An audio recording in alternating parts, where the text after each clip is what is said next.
Welcome to Sleeping with Sarah. I'm Sarah Albritton, and I'm here with my guest, Brooklyn Jones. Hey. Hey.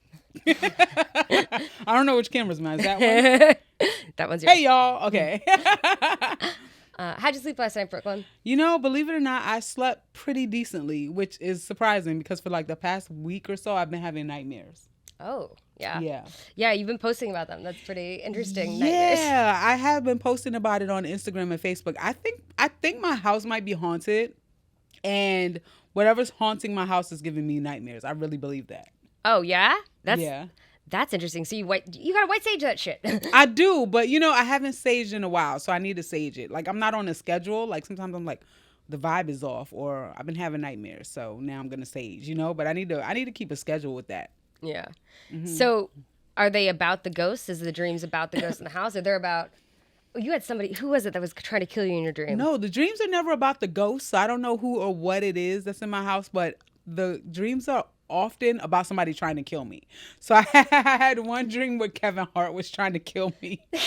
I was terrified of Kevin Hart, and I was like, why am I so afraid of this dude? He's like 5'2", and I'm 5'9". But then at the same time, Kevin Hart is a grown ass man. He works out. He's muscular. Kevin Hart could probably kick my ass, even though I'm bigger than him. The bigger you are, the harder you fall. And he was trying to kill me in my dream, and I was like, spent my whole dream running from Kevin Hart, which was actually hilarious. What was his weapon of choice? He had a gun. I was like, Kevin Hart's trying to kill me. Oh. It was so scary. And then, when I woke up, I thought about it. And I was like, you know what? Maybe this dream was about my comedy career. Because like it's so much work and it's hard. And you always feel like, just it's pressure and it's stress. So I think that maybe Kevin Hart was my idea of comedy success, which is something that I'm trying to obtain. But in obtaining it is so much blood, sweat, and tears that it's like trying to kill me. So or it's like the stress of it is like killing you. Yeah. Yeah, it's like this comedy game's trying to kill me, and it manifested itself as Kevin Hart in my dreams. So do you think that when you're getting more successful, then you're the one trying to kill people because you're killing it on stage? Maybe. I'm looking forward to that. Just running around killing everybody in my dreams. Yeah, then I had another dream that Mr. Gaines from a different world was trying to kill me. That's the old dude who worked in the cafeteria. Okay. So that was weird. And then Ghost from Power came to try to save me from Mr. Gaines, and he turned around and he turned back around and he turned into Tupac. I have the weirdest dreams. Yeah. No, I have some weird dreams too, but those are pretty weird. Yeah. I'll usually have something where it's like something I don't expect, where it's like we're in a normal situation and then there's like this cat in this corner and the cat suddenly is like, I'm here to kill you. Oh, and my like God. that kind of shit. It's like the things that try to kill me in my dreams, which hasn't happened in a little bit, are always like weird, unexpected shit. Yeah, it's like some random thing. Like, I dreamed a cotton ball was trying to kill me. That's, yeah. I have a lot of things that morph into other things in my dreams. Oh, really? Yeah, where it's like you're in the bedroom from your house growing up, but it's not actually that, but in the dream, that's your house. And then it suddenly morphs into like this mansion that you're in. And then like I have a lot of things that change and people that will change. Be like, hey, I'm Brooklyn Jones. And no. Surprise. I'm your ex from 3 years ago. Yeah, I've had those where people turn into someone else. Yeah. Yeah, like I'm talking to someone. And then I've had times where I'm like talking to someone and they're like my cousin in the dream. And then when I wake up, I'm like, who was that person? Like, I don't recognize their face. Yeah. I don't know what they look like. Oh my God. One time I had a dream about this man.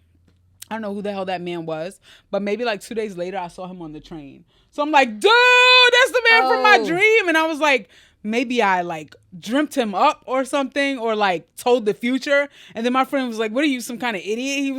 He was so rude about it. He was like, you probably saw that man on the train so many times, like going to work, but you just never noticed him.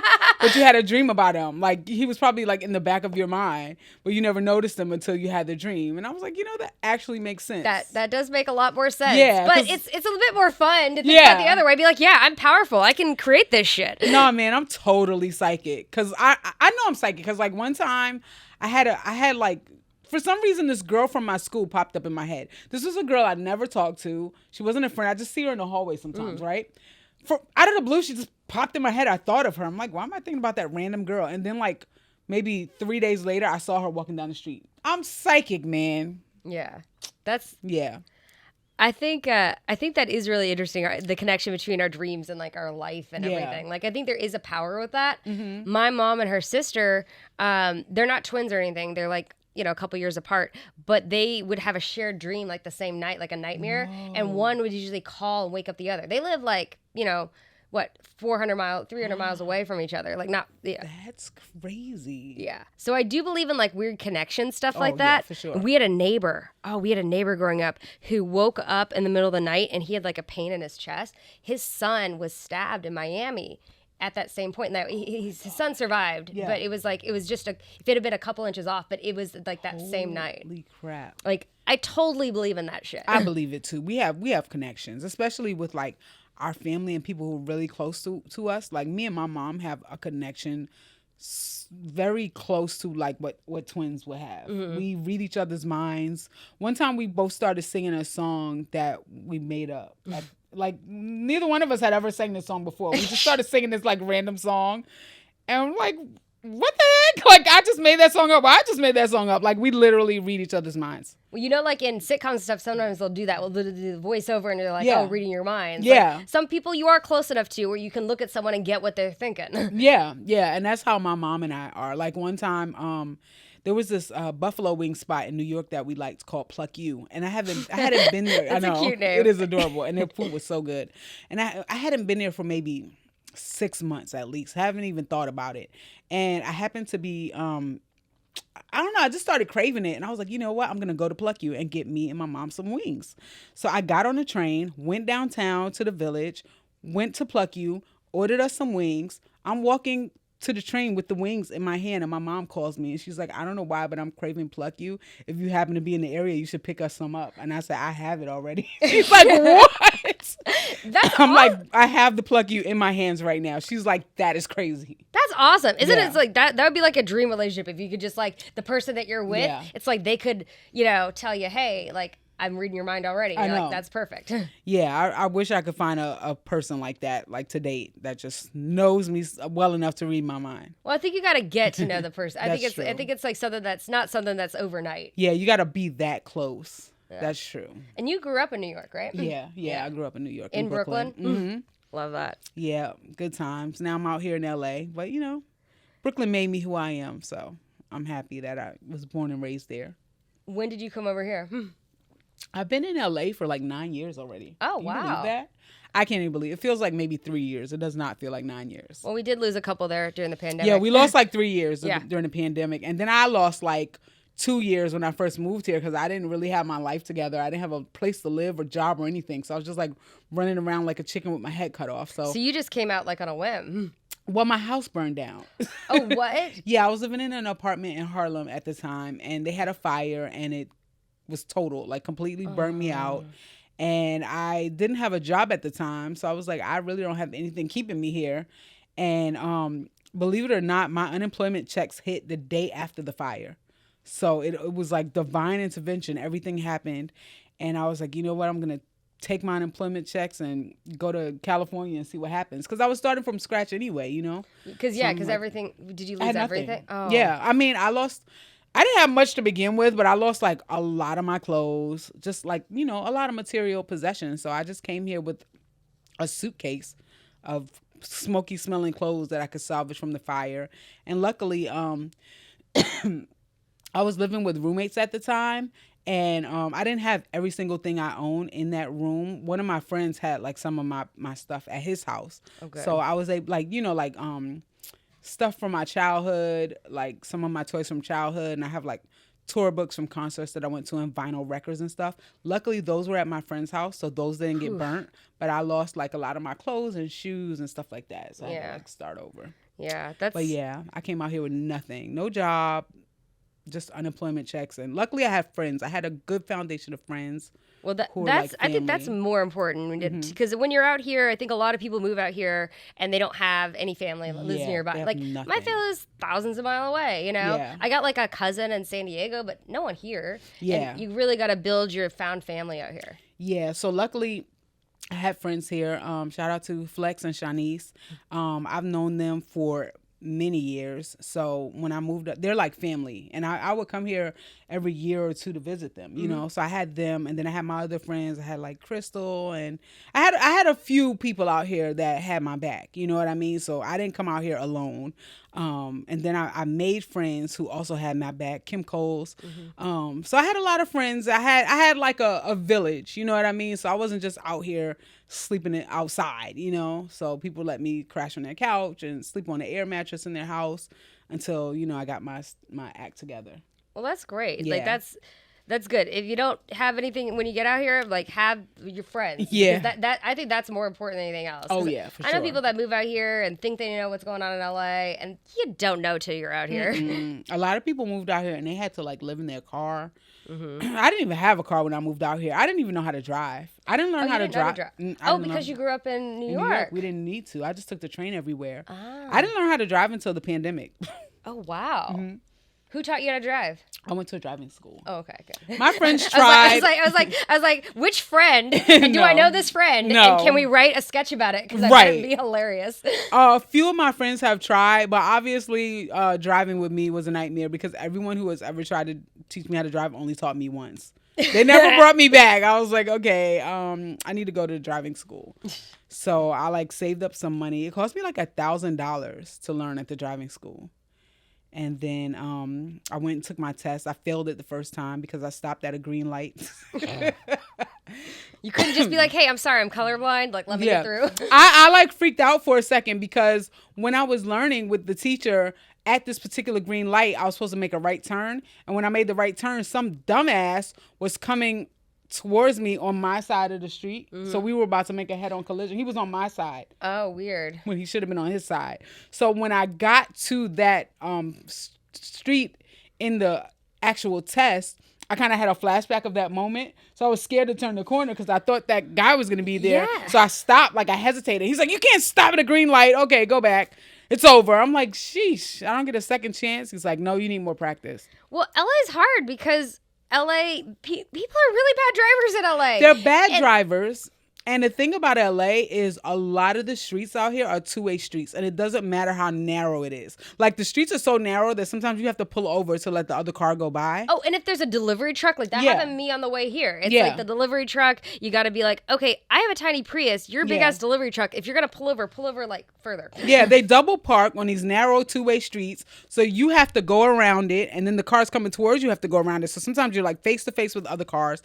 It's terrifying. People are like, you're good that you learn how to drive in LA. Like, this is the hardest place and the worst place to drive, especially as a new driver. Well, remember Clueless. So, you know, in Kentucky, like the highway is no big deal. It's pretty chill. So seeing Clueless, you know, as a kid, I never really got why they freaked out while they were on the highway. And now, like, living in LA, I'm like, oh, I get it. Like, driving in LA, it's so stressful. If you're 16, 15 years old and you accidentally get on the highway, that's terrifying. I know. I've accidentally gotten on the highway because when I first started driving, I was terrified of the highway. Even after I passed my test and everything, I wasn't taking the highway. I was taking the streets everywhere. Well, the thing is, the way LA has their highway, it's like it's like a kid scribbled on a piece of paper. They're like, let's make that the highway. I probably just got comfortable with the highway maybe a month ago. Yeah. And I've been driving since 2020. It's 2023 now. So I've been driving for like 2.5 years, just taking the streets. And I only would take the highway if I absolutely had to. Like, it's going to take me an hour on the streets, but 30 minutes on the highway. So then I'm like, okay, now I'll get on it. You know, like begrudgingly. I just started like taking the highway just to take it. But even still, I prefer the streets. Like, if it's the same amount of time or like a 10-minute difference between the highway and the streets, I'm taking the streets. Yeah, same way. Because there could be one wreck that'll like mess you up. Yeah, you can get stuck on the highway too. So I hate it. I hate the highway. Well, LA's slowly building more trains and stuff. It's just long going. I kind of hate that too. And that I was like swearing by the train and the bus when I first came out here, but it's just creepy down there. And the bus out here, no shade to homeless people because I know they got to get where they got to go as well. But like in New York, the homeless people stay on the train. They didn't get on the bus. But here they get on the bus. And I'm like, it's not enough room for you because like a lot of the homeless people They're a little dirty and funky, and sometimes they're acting, kind of crazy. So when they're in your vicinity, you kind of give them their space. You want to, I'm going to go over there since you're over here. But on the bus, there's nowhere to go. At least on the train, it's like 6 cars. So if somebody's acting crazy in this car, you can switch. Yeah. And they know that. So, and the bus drivers don't play that in New York. They're not like, nah, get your ass out of here. Go get on the train, But in LA, they're like, okay, get on. I'm like, what? You letting that guy... Because no one uses an LA transit enough. Yeah, the difference in LA and the difference between LA and New York is like New York, everybody takes the train, everybody takes the bus. You can see actors on the train, you can see rappers, everyone, just like business people, CEOs. In LA, if you're on the train and the bus, you're either broke or crazy. It's not like rich people on the train, and you know what I mean? Actors. Yeah. It's like people who are broke, their car broke down, they're can't afford to fix it or can't afford to get like a rental or, a loaner. So they're like broke as hell, or there's like crazy people on the train. So when you're on the train, it's like, damn, or the bus. Well, the issue is like LA grew. It grew as a city around cars, and they used to have a streetcar. There used to be a streetcar called the Red Car that went down Wilshire, like in the 30s and 40s, and it was privately owned, like before, the city governments, had control over the transit. So it was privately owned. And when Route 66 and Santa Monica Boulevard was being built, they actually, a hidden company bought out the Red Car and they dismantled it. And guess who owned the company? Who? General Motors and Firestone. Wow. So the automobile industry actually bought out LA's transit system early on and dismantled it and kind of forced LA to grow as a car-centric city to try to support. So what was the Red Car? Like you could just go and pay. And it was like a nickel. Yeah. So have you ever seen Who Framed Roger Rabbit? I did see that a long time ago. So that's like a big metaphor for like LA Transit. So if you rewatch it, because they even talk about them dismantling the Red Car. Oh, wow. So random LA history fact. That's like the dollar vans in New York. Like in Brooklyn, there's certain areas of Brooklyn that don't have like a train stop and not a lot of bus activity. So there's these like random guys that drive vans and you pay $1. What? And they'll take you like... No. Yeah, but it's not like you and the guy. It's like a van and a lot of people get in. So it's almost like a bus. Okay. And they're just like stopping. They have their own like van stops along the way that the bus and the train don't really go. So someone just created like a... the dollar van. Yeah, so you're in Crown Heights. It's probably $2 now. But yeah, you just get... I remember I lived along the line in Crown Heights where I had to take a dollar van unless I wanted to walk like 2 miles. Wow. And I just pay $1 and get on this van. It's sketchy, but See, in Chicago, I always lived close enough to the train. Like I would use the train primarily. You know, I'd use buses too. Like there's no problem. But it is weird to be in a city that doesn't have as much transit. Because I feel like most cities, like London's got great transit, DC's got transit. I feel like most cities have it. LA is coming up. Like it's decent. Like depending on where you live. Yeah. Like where.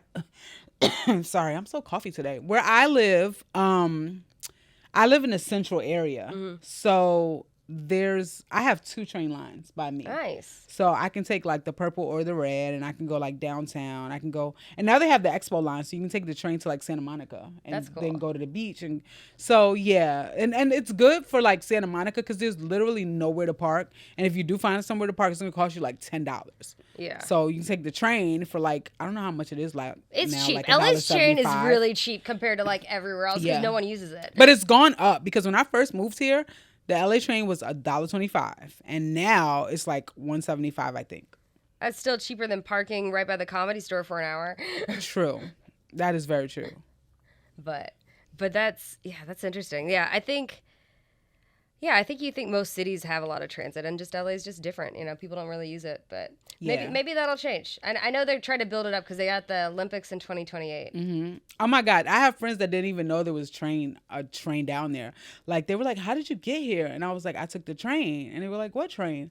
I'm like, the Metro Transit underground. They were like, underground? There's people down there? I'm like, yeah, there's people down there. What, you think it's just the Ninja Turtles? Like, yeah. What's going on? They're like, there's people down there to the ground? I'm like, yeah, the train. They were like, holy moly, I did not know that. Like, they had no clue. But I think sometimes people just know what what they're around sometimes. They just kind of get stuck in their bubble, especially in LA. But. Yeah, people don't know anything about where they live. Like when I first moved here, my friend let me stay with her for a few months. And, like I said, I didn't have a car.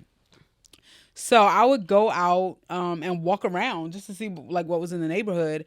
And I went and I ate at like this ramen spot around the corner. And by the time I came home, she was back home and she was like, "Hey, where you been?" And I was like, "Oh, I was around the corner eating ramen at the ramen spot." And she's like, "There's a ramen spot around the corner?"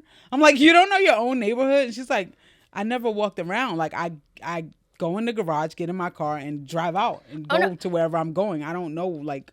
Yeah. When I first moved here, people would be like, "Oh yeah," like they could tell I was from a city or from Chicago. They're like, "Oh yeah, we're gonna go to this place. It's a couple blocks away." I was like, "Okay," and I start walking. Like, no, we mean a couple blocks as in you drive. A couple blocks means like a 5-minute drive. It doesn't mean. Oh my God, that was so me because a New Yorker, we walk everywhere.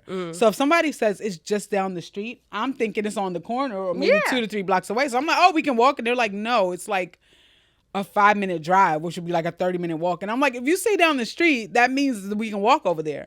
And now that I'm a driver, I've become that person. And it's so weird. Like I was talking to somebody who doesn't drive, and they were like, "Oh, where is it?" And I was like, "Oh, it's just like 5 minutes away." And they were like, "I don't know what that means. Like, how many blocks is it?" And I'm like, "I don't know, like 20." So I've become like this driver person, and I'm talking in driver talk, and now I'm like, "Oh, that's like right down the street," and people are like, "Oh, we can walk there," and I'm like, "No, we have to drive," and they're like, "That's not down the street," and I'm like, who am I right now?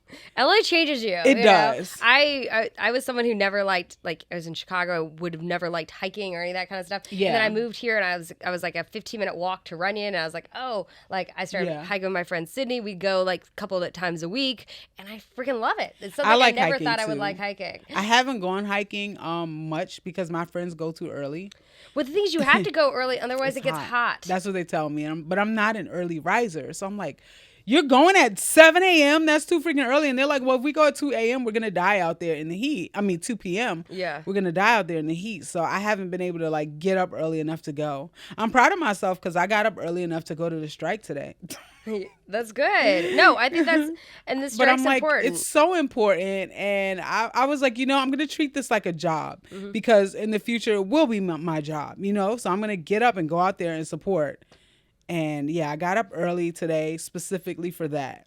That's good. No, I think that's important because what they're fighting for, the writers and the actors are really fighting for things that are really important. And, while I'm hopeful that things will get resolved, I know that it might be a while. Because I heard all the yachts were taken up, like they're just planning on trips. Like the execs are just planning on like just taking vacations. So much. I hate them. And the thing is, people aren't thinking about it's also affecting managers. It's affecting teams of production companies. It's affecting like so many other people too. It's affecting everyone. It's affecting managers and agents. Like so many agents are probably going to lose their jobs right now because they don't need as many agents because not as many people are working. There's not as much work. The only work out there is like really commercials and, like, I don't know. Somebody just called me for a game show.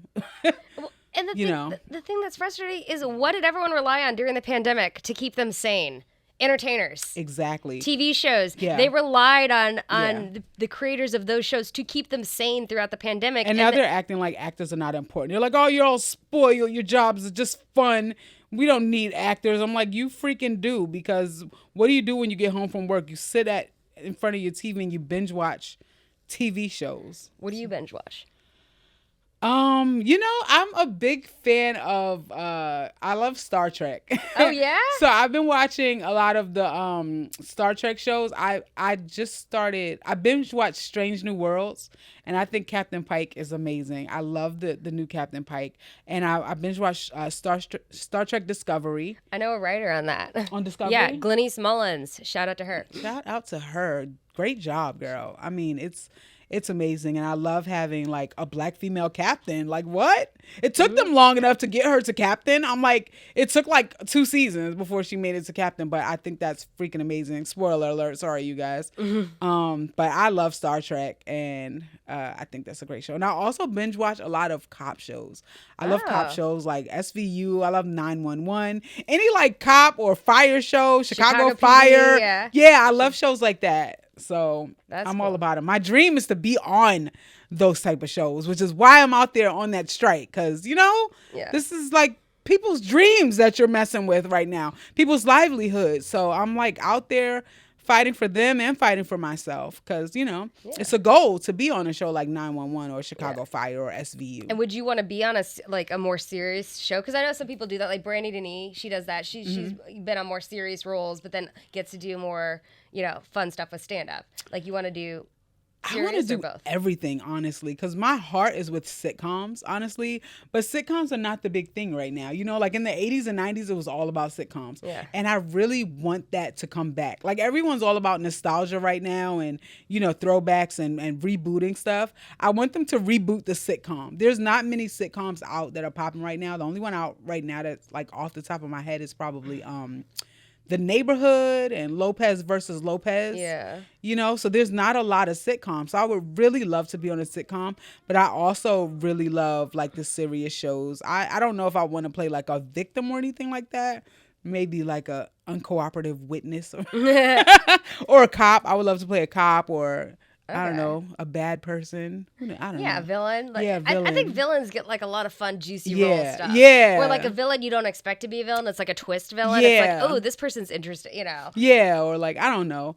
But it sounds like it would be fun to be on a cop show. So that's something that, is in the back of my mind. And I've been taking acting classes when I can just to, to know what to do. Because people think that acting is just get on TV and say words. And it's really not. It's such a skill. It's so hard. It's really, really a difficult skill, and you really have to hone it, and you really have to know what you're doing. And it's not just like, it's being in character, being realistic, knowing your lines, hitting your marks, hitting the right spot, picking up the prop the right way, being consistent in how you do it. Because if you don't match, if you pick up the cup with the wrong hand, it doesn't match. You have to think about all these other shit when you're doing it. Yeah, and listening, because you're not just saying words. You're in a scene with another person. And it's different than like when you're in a regular conversation, you don't know what they're going to say. So you have to listen and react to it. But when you're acting, you've studied these lines so much. You know what you're going to say and you know what they're going to say. So you have to be conscientious of the fact that you're not just sitting there waiting for them to say their lines so that you can say yours. You have to be in the moment and listen and act like you don't know what they're going to say and react to it like you didn't know they were going to say that. And that's not as easy as it sounds. Yeah, it is. It's hard. I think it's easier for like kids because they're much more natural at that. Yeah. Like at natural reacting and all that. But I think it is difficult. It's so difficult, especially like a lot of people are thinking, it's just me and you in a scene. But what if you're in a scene with like 4 other people? Yeah. Like on Friends. It was like 5 of them on the scene. So you have to sit there like listening to each person and know when it's your turn to speak. That it's a lot. And people don't take that into consideration because when you're watching actors on TV, especially the really good ones, they make it look easy. Yeah, exactly. And that's with a lot of art too. Like if you ever see like ballet, like it might look easy. That shit is hard. So hard. They are on their tiptoes and that shit hurts. Yeah. So like I think most arts, like the people that are perfecting it are making it look so easy. Yeah. But it is a skill that they've been working on for decades, and they're the top of the game. They make it look easy and they make you think you can do it. That's with comedy too. Like as a stand-up comedian, comedians make that shit look easy because can you curse on here? Yeah. Sorry. Yeah. They make it look easy because they're just up there talking, and people are laughing. So you're like, I can do that. I can get up there and talk. But then you get up there and talk and you just look like a dumbass because you're not landing any jokes. You're not making any, set up punchline. It's not as easy as it looks. It's just people make it look easy. Yeah, and it's like people come to shows like and heckle think that they know how to do stuff. Yeah. And it's like, no, you don't know what you're doing, bro. At all. And then it's like they get so inspired because they saw you do it. And they're like, I think I want to try comedy. Like, go ahead and try. I always encourage people to try it. I'm never like, it's too hard. I'm like, go ahead. Go try it. I would love to see you try because either you're going to be great at it or you're going to be trash. And then you're going to have more respect for the art, Oh, that's a good way to look at it, too. Yeah. I think a lot of people want to try it like once in their lives and then like get that out of their system. When did you first try it? I tried it right before I moved to LA. So you didn't do it in New York? New York has such a... Yeah, I did do it in New York for probably about a year, but off and on. Okay, well, that's good. Yeah, I wasn't like deep in it. You know what I mean? Like I had tried it and I was like, okay, this is cool. I'm going to keep trying it. So I would do like a few shows and then maybe I'd go like a month and not do any. And then I'm like, crap, now I'm nervous again. I'm rusty. And then I go back and do it. So I was kind of like in a groove and then out and then in a groove. So I was like getting my feet wet in New York when I started. And then my house burned down. So I came out here and I was like, didn't know what to do. But once I got like, a little bit of a footing, a place to stay, I started, going out and meeting people and doing comedy out here. So I didn't do as much comedy in New York as I wanted to. And I plan to go back maybe for like a month just to like hit the comedy scene. Yeah. That sounds like fun. Yeah, because people were just so many. Yeah, and people were just like starting to know me a little bit. Like, I started to make a few comedy peers and meet people out there, and they're like, "You're really funny," And then all of a sudden, I just disappeared. So I don't, I'm not on the scene out there anymore. I don't even know if like the little peers that I met are still doing it. So I got to go back out there and. But you know people out here that probably know more people in New York and can set you up at this point. Oh yeah, for sure. So, yeah, I'm going to go out to New York and reestablish myself out there. When did you said you're very close to your mom. Yeah. Did you talk about her on stage too, right? Sometimes? Yeah, I talk about her some. I talk about her a little bit. I have a couple of jokes about her because my mom is crazy. Has she ever heard jokes about herself? Yeah. Like, is she cool up. with it? Oh, yeah. Okay, cool. Oh, she cracks up because my mom's like very into karate. What? She's into karate? Yeah. So she just like loves that shit. And she's crazy sometimes because like she'll just run up on me and grab me sometimes and be like, what are you gonna do if somebody grabs you like this? And I'm like, get off. It's like, we're gonna test your self-defense at this moment when you're not expecting it. Yeah, she'll randomly like grab me around my neck like, what are you gonna do if somebody grabs you like this? I'm like, I don't know, call you. So yeah, she's funny. Like she'll go outside and like she'll see a sign or something that's up high and she'll try to kick it. She's just outside trying to kick signs. But does she do it successfully? Is she like going? Sometimes she does and sometimes she doesn't. So you never know what's going to happen. It's just always funny. So you can just see her walking down the street and she sees a sign. She's just trying to kick at it. Yeah, she's like, who trying to kick signs? And I'm like, Mom, would you relax? Like, you're crazy. She's hilarious. She thinks everything is a weapon. She's like, I could turn this pork chop bone into a knife. I'm like, my mom is insane. So she's hilarious. So I definitely have jokes about her. Yeah.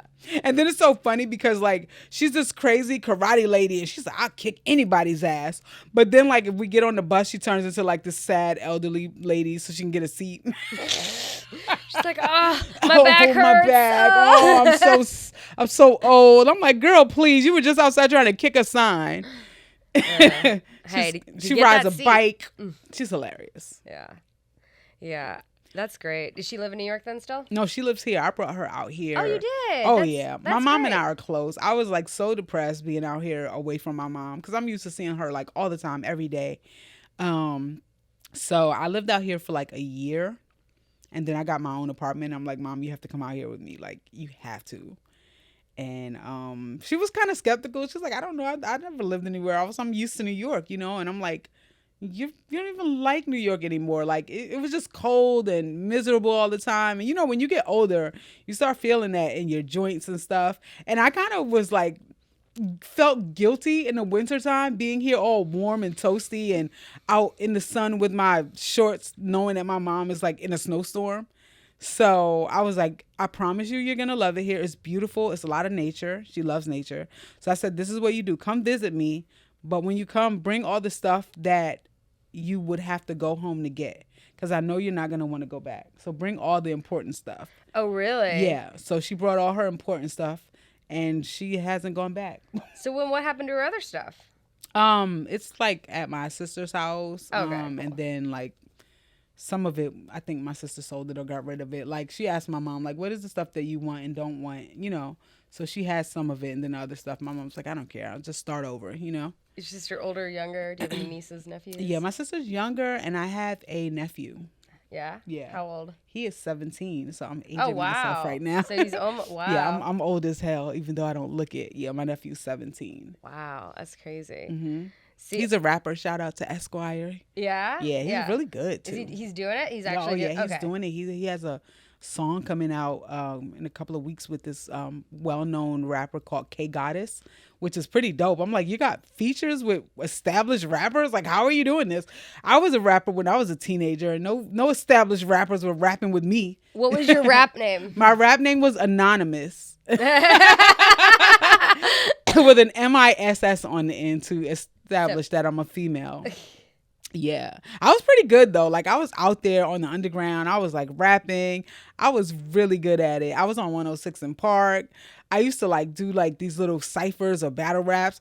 And like I was so good at it that sometimes like I would go against guys and they'd be like, you rap first. Let me see what you got. And then I would rap first. And then they'd be like, nah, I don't want to rap now. Like they'd be scared to rap because I was way better than them. Yeah, that happened to me a few times. They like underestimated me because I was a girl. And then they were like, oh shit, she's actually good. Now I'm scared.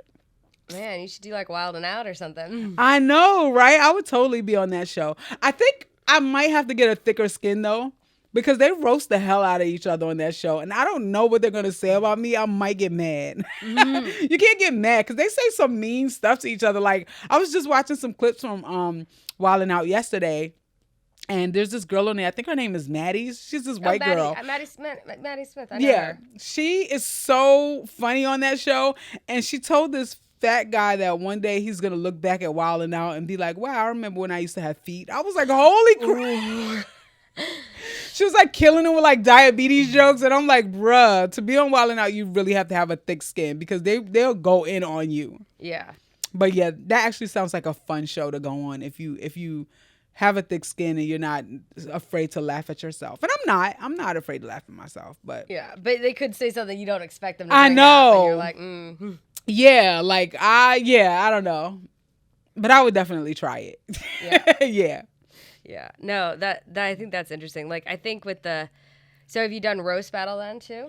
I haven't done the roast battle yet. Like I said, they might say the wrong thing and make me mad. I don't want to be up in there slapping people, but I feel like I should try it. Have you done it? I've done it a couple times, and I'm somebody who doesn't usually do, like, I don't like being mean in general to people, especially people I like, you know? But it is a writing exercise that's fun to do. I've just done it like 3 times. Yeah, you know? And that's the thing, too, because, like, if I get mad, I get extra mean. And if somebody says something that I take offense to, I might say something really mean to them to the point where, like, that's not even funny. That's just mean. You know what I mean? I don't want to be mean. So I don't know. I go and watch the roast battles, but I haven't tried it. Yeah. Did anything come out of doing the roast battle? I mean, I think it was good just to do it, like just to, you know, also like have, you know, the judges are pretty well-known comics to, you know, be like, you know, have the Sklar brothers be like, you know, we really like this joke or these things, and that's good. But it was good to do it. I think it's a really good experience for comics.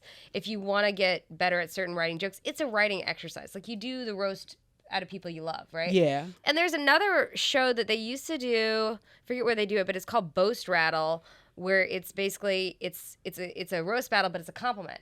Oh. So it's like using the skill of writing jokes, like write a good joke but make it a compliment, you know? Oh, I like that. Yeah. I might like that more. I think I like compliments more than insults. I do too, but it's the same kind of style, same kind of thing, and I think that is a little bit better. I like the positivity. Yeah, I've become so fucking LA. It's like positivity, like good vibes, like. So wait, you said you did the roast battle a couple of times, right? Yeah. Did you win any? I won. I won one. The first one, I didn't win. We were both, it was the audience vote, but she did use a joke that she had said before, which you're not supposed to say jokes like you're a comic. But I didn't call her out because... Wait, a joke she said before, like on stage in her stand-up? Yeah. Oh, that's cheating. And it made it seem like it was in the moment. Oh. It is fine, though, like, but I'm not, I didn't want to, like, out her during that, because that'd be mean, you know? I would out it. Like, nope, bitch, you're cheating. Nope. yeah. But, but that's fine. It was still fun. So I think I was like 1 and 2, you know. So I won 1, lost 2. So if I did it again, I would have to win if I was going to do it more. Did you pick who you wanted to roast? The first time I did, and the third time I did. The second time, it was a matchup. They just kind of matched me with somebody that was doing more roast battle. Oh, okay. So, like, when they match you, they tell you who it's going to be, and you have, like, a week to, like, prepare, right? You can get to know the person, too, which is good. Yeah, that's cool. So I think that's really good, you know? Yeah. Maybe I'll try it one day. It's just something to do, you know? It's fun. If you talk, some people have gotten like, some people that continue with it have gotten like writing jobs out of it and that sort of thing because they have good opportunities. Like you can ghostwrite for a writer. You can do that sort of thing. So you mean they keep doing it? Like they'll keep doing roast battles until like they get noticed for it? They can, yeah. And then they also can write for the celebrity roasts, and then you can get to know some of those celebrities. Some people have gone to open up for them. Some of them have gotten writing jobs through that, where they get recommended because it is at the Comedy Store, and actually also filmed here at Jam in the Van, some of the battles. So that sort of stuff can really help a career. Yeah. But it just depends. Like right now, there's not as much like career-y stuff happening.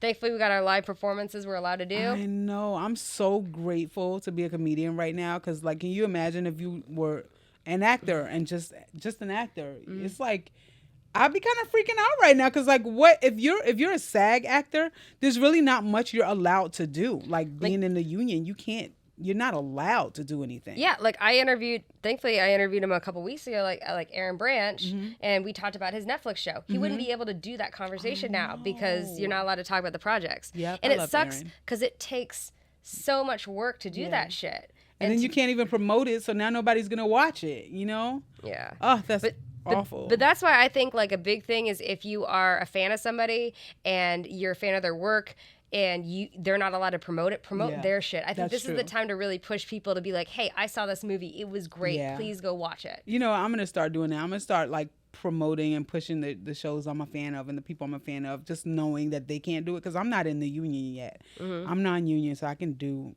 not do whatever I want, because I can't do like, struck productions. Yeah, because then you can't be in the union ever. They're like, oh, you want to be crossing picket lines? Now you can't be down with us. Yeah. Which is fine. Fair. I think that's fair. I think that's fair too. But I mean, I'm allowed to like promote a show that somebody's on, because I'm not in the union, Yeah. And I can do like short films. I can do any non-union thing. Yeah. So. But I think it's really just fighting for the livelihood to make it really. And that's the same with the writing. And it's like the writers too. Like I said, thankful I'm a stand-up. Thankful I'm working on like a theater piece right now. Things I'm not, Yeah. And I'm a writer. I'm not in the union yet, but I am a writer. So when I do write something and I place it on a show or whatever, I want to be paid fairly for it, I don't want to be starving or winning Emmys with a negative bank account. Somebody won an award and they had a negative bank account. Like, how is that even possible? Yeah. And I don't want my favorite actors starving either. Like, like you see your favorite people on TV, you grow in love or affection for them. And just to think that they're not able to pay their bills, that's so sad. Because I think for a long time people think, oh, they're on TV, they're famous, they're a millionaire. Yeah. No, that is not the case. Like that's what I think. Like Haddish was really smart. She rewore that dress like 4 times. And she explained like at the time, no, she didn't get paid that as much money as you think. And when you talk about managers and agents and lawyers and all the people you got to pay, and then all the like you got to buy like a nice dress for this thing, and you got to buy some of your own plane tickets to this thing to promote your stuff. It really does add up. And even if you are having success, there's that gap.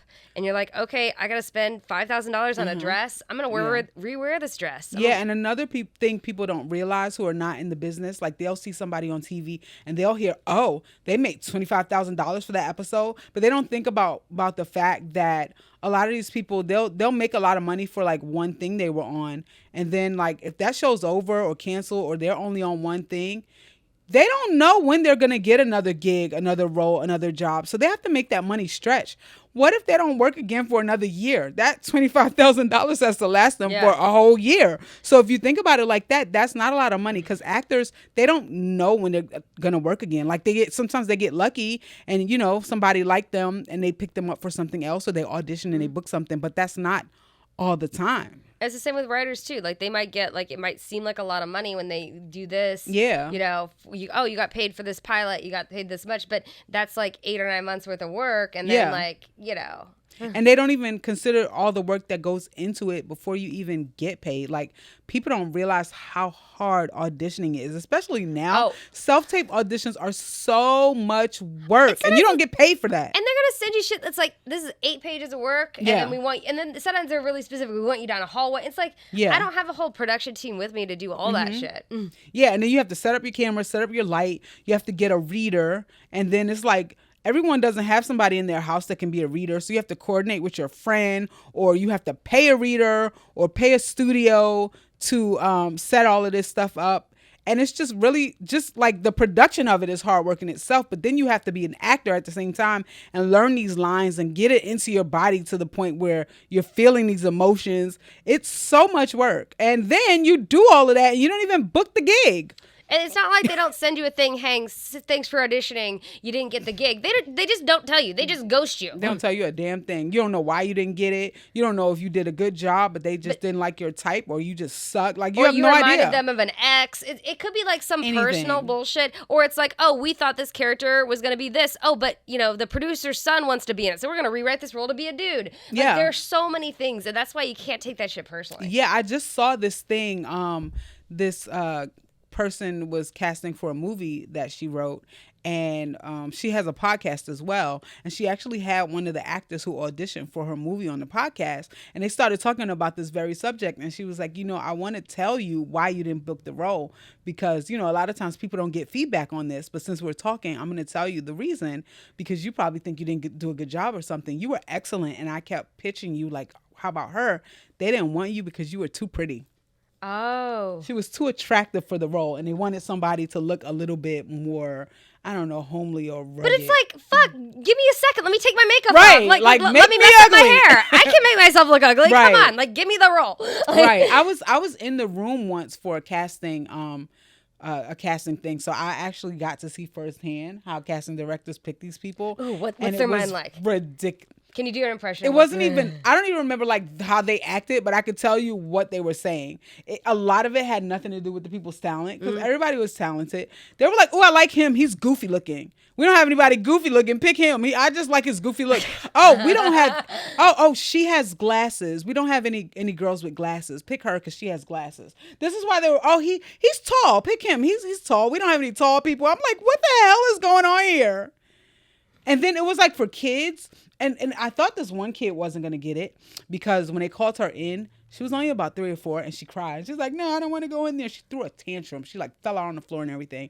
And I was like, it's done for her. And then maybe like 10 minutes later, they were like, okay, she's ready now. And she goes in there, and she's like the cutest, most precocious little thing. She books it. Damn. They were like, we like her. She's cute. And I'm like, she threw a whole ass tantrum and fell out on the floor and cried and kicked and screamed. Hey, Brooklyn, that shows range. Right? Yeah. But I'm like, you just don't know why they pick you. And then they had this one kid. They were like, we really like him. He's really, really cute. But we already have somebody who looks exactly like him. Yeah. So he didn't get it just because he looked like someone else.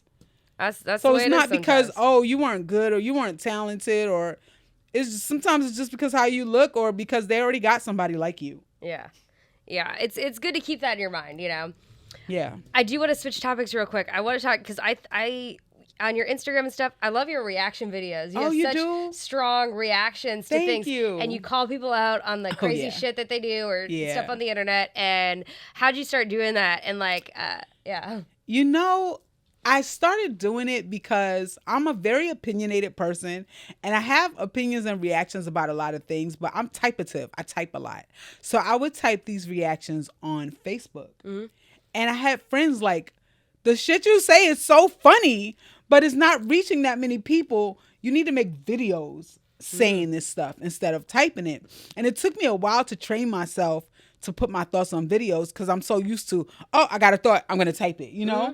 So I tried it one time, and it got a lot of feedback. Like it got a lot of views, a lot of comments. And I'm like, people like these things. So I started doing them. So I'm trying to be more consistent with them. It's really hard to be consistent.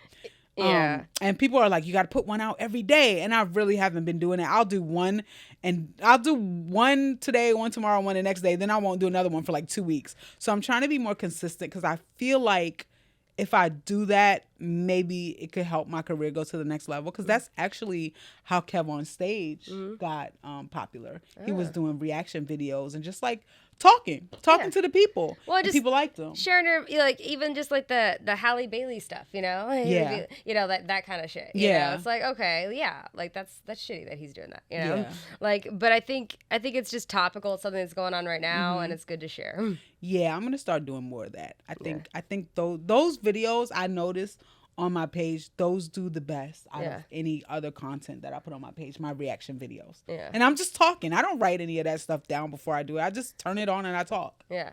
It's like, this is what Brooklyn thinks about this. Yeah. I like that. Thank you. Because I can tell that it's real. It's not like rehearsed, and that's, I think, genuinely you, which is why I like it too.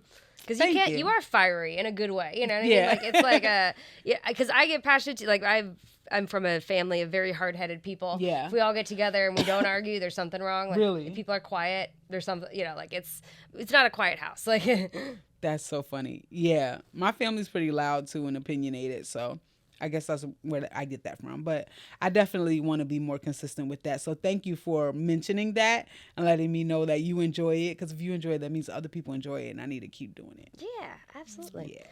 Well, we're starting to wind down the podcast a little bit. Okay. So I always end by asking people like what your dreams are for the future. And you can take that however you want. Wow. Well, my dreams for the future are definitely to be a writer on my own show, a writer and an actor on my own show. So that's what I'm working on.